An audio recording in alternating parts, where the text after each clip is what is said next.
महाभारत हिंदुओं का ही नहीं, समस्त मानव जाति का ग्रंथ है। इससे प्रत्येक मानव को एक अच्छी शिक्षा और मार्ग मिल सकता है। प्रत्येक मनुष्य को इसे पढ़ना चाहिए। महाभारत में जीवन से जुड़ा ऐसा कोई सा भी विषय नहीं है जिसका वर्णन न किया गया हो और जिसमें जीवन का कोई समाधान न होगा। महाभारत में देश, धर्म, न्याय, राजनीति, समाज, योग, युद्ध, परिवार, ज्ञान, विज्ञान, अध्यात्म, तकनीकी आदि समस्त विषयों का वर्णन मिलेगा। अगर आपकी भगवान में आस्था है और ऐसी वीडियो देखना चाहते हो तो वीडियो न्यू लाइक करो, चैनल सब्सक्राइब कर लो। वर्तमान युग में महाभारत के एक प्रसंग से आज का मानव कुछ सीख ले सकता है। यह प्रसंग उस वक्त का है जबकि पांचों पांडवों को वनवास हो गया था। वनवास जाने से पूर्व पांडवों ने भगवान श्री कृष्ण से कहा, हे श्री कृष्ण, अभी यह द्वापर का अंतकाल चल रहा है। आप हमें बताइए कि आने वाले कलियुग में कलिकाल की चाल या गति क्या होगी, कैसी होगी। श्री कृष्ण कहते हैं, तुम पांचों भाई वन में जाओ और जो कुछ भी दिखे वह आकर मुझे बताओ, मैं तुम्हें उसका प्रभाव बताऊंगा। पांचों भाई वन में चले गए। वन में उन्होंने जो देखा उसको देखकर वे आश्चर्यचकित रह गए। आखिर उन्होंने वन में क्या देखा और श्री कृष्ण ने क्या जवाब दिया, जानिए अगले पन्नों पर एक रोचक प्रसंग। युधिष्ठिर ने क्या देखा। पांचों भाई जब वन में रहने लगे तो एक बार चारों भाई अलग अलग दिशाओं में वन भ्रमण को निकले। युधिष्ठिर भ्रमण पर थे तो उन्होंने एक जगह पर देखा कि किसी हाथी की दो सूंड है। यह देखकर युधिष्ठिर के आश्चर्य का ठिकाना नहीं रहा। अर्जुन दूसरी दिशा में भ्रमण पर थे। कुछ दूर जंगल में जाने पर उन्होंने जो देखा उसे देखकर वे आश्चर्य में पड़ गए।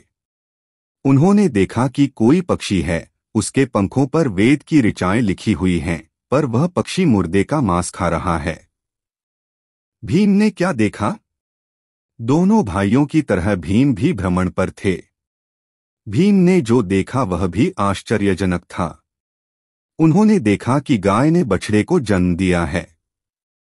जन्म के बाद वह बछड़े को इतना चाट रही है कि बछड़ा लहूलुहान हो गया। सहदेव ने क्या देखा। सहदेव जब भ्रमण पर थे तो उन्होंने चौथा आश्चर्य देखा कि 6 से 7 कुएं हैं और आसपास के कुओं में पानी है, किंतु बीच का कुआं खाली है। बीच का कुआं गहरा है फिर भी पानी नहीं है। उन्हें यह देखकर घोर आश्चर्य हुआ कि ऐसा कैसे हो सकता है। नकुल ने क्या देखा। नकुल भी भ्रमण पर थे और उन्होंने भी एक आश्चर्यजनक घटना देखी। नकुल ने देखा कि एक पहाड़ के ऊपर से एक बड़ी सी शिला लुढ़कती हुई आती है और कितने ही वृक्षों से टकराकर उनको नीचे गिराते हुए आगे बढ़ जाती है। विशालकाय वृक्षों भी उसे रोक न सके। इसके अलावा वह शिला कितनी ही अन्य शिलाओं के साथ टकराई पर फिर भी वह रुकी नहीं।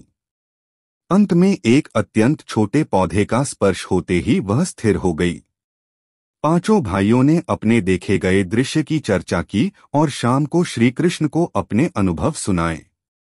सबसे पहले युधिष्ठिर ने कहा कि मैंने तो पहली बार 2 सूंड वाला हाथी देखा।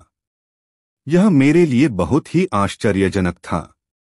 तब श्री कृष्ण कहते हैं, हे धर्मराज, अब तुम कलिकाल की सुनो।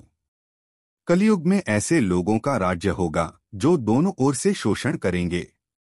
बोलेंगे कुछ और करेंगे कुछ, मन में कुछ और कर्म में कुछ। ऐसे ही लोगों का राज्य होगा। इससे तुम पहले राज्य कर लो। युधिष्ठिर के बाद अर्जुन ने कहा कि मैंने जो देखा वह तो इससे भी कहीं ज्यादा आश्चर्यजनक था। मैंने देखा कि एक पक्षी के पंखों पर वेद की ऋचाएं लिखी हुई हैं और वह पक्षी मुर्दे का मांस खा रहा है। तब श्री कृष्ण कहते हैं, इसी प्रकार कलियुग में ऐसे लोग रहेंगे जो बड़े ज्ञानी और ध्यानी कहलाएंगे। वे ज्ञान की चर्चा तो करेंगे लेकिन उनके आचरण राक्षसी होंगे।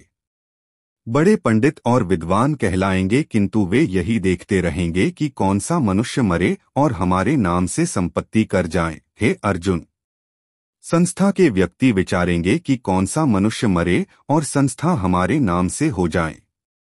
हर जाति धर्म के प्रमुख पद पर बैठे विचार करेंगे कि कब किसका श्राद्ध हो, कौन कब किस पद से हटे और हम उस पर चढ़े। चाहे कितने भी बड़े लोग होंगे, किंतु उनकी दृष्टि तो धन और पद के ऊपर, मांस के ऊपर ही रहेगी।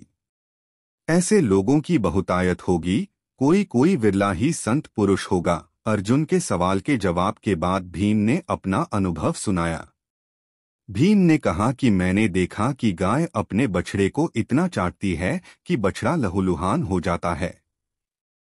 तब श्री कृष्ण कहते हैं, कलयुग का मनुष्य शिशुपाल हो जाएगा।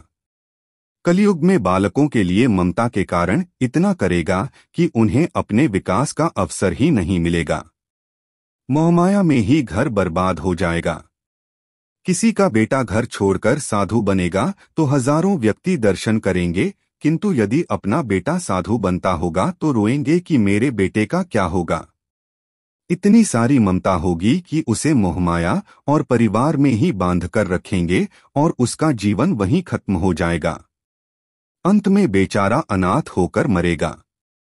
वास्तव में लड़के तुम्हारे नहीं हैं, वे तो बहुओं की अमानत हैं। लड़कियां जमाइयों की अमानत हैं और तुम्हारा यह शरीर मृत्यु की अमानत है। तुम्हारी आत्मा परमात्मा की अमानत है। तुम अपने शाश्वत संबंध को जान लो बस। भीम के बाद सहदेव ने पूछा, हे श्री कृष्ण, मैंने जो देखा उसका क्या मतलब है? मैंने यह देखा कि 5 से 7 भरे कुओं के बीच का कुआं एकदम खाली है, जबकि ऐसा कैसे संभव हो सकता है? तब श्री कृष्ण कहते हैं, कलयुग में धनाढ्य लोग लड़के लड़की के विवाह में, मकान के उत्सव में, छोटे बड़े उत्सवों में तो लाखों रुपए खर्च कर देंगे, परंतु पड़ोस में ही यदि कोई भूखा प्यासा होगा तो यह नहीं देखेंगे कि उसका पेट भरा है या नहीं।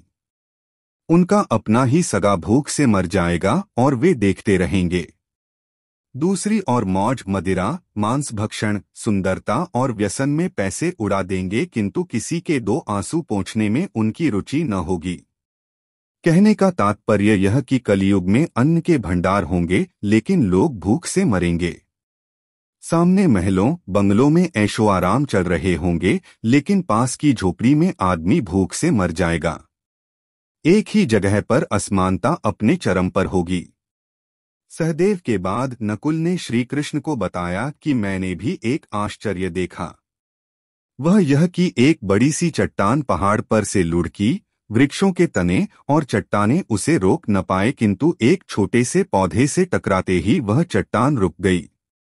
तब श्री कृष्ण ने कहा, कलयुग में मानव का मन नीचे गिरेगा, उसका जीवन पतित होगा। यह पतित जीवन धन की शिलाओं से नहीं रुकेगा, न ही सत्ता के वृक्षों से रुकेगा, किंतु हरि नाम के एक छोटे से पौधे से, हरि कीर्तन के एक छोटे से पौधे से मनुष्य जीवन का पतन होना रुक जाएगा। श्रीमन नारायण नारायण हरि हरि।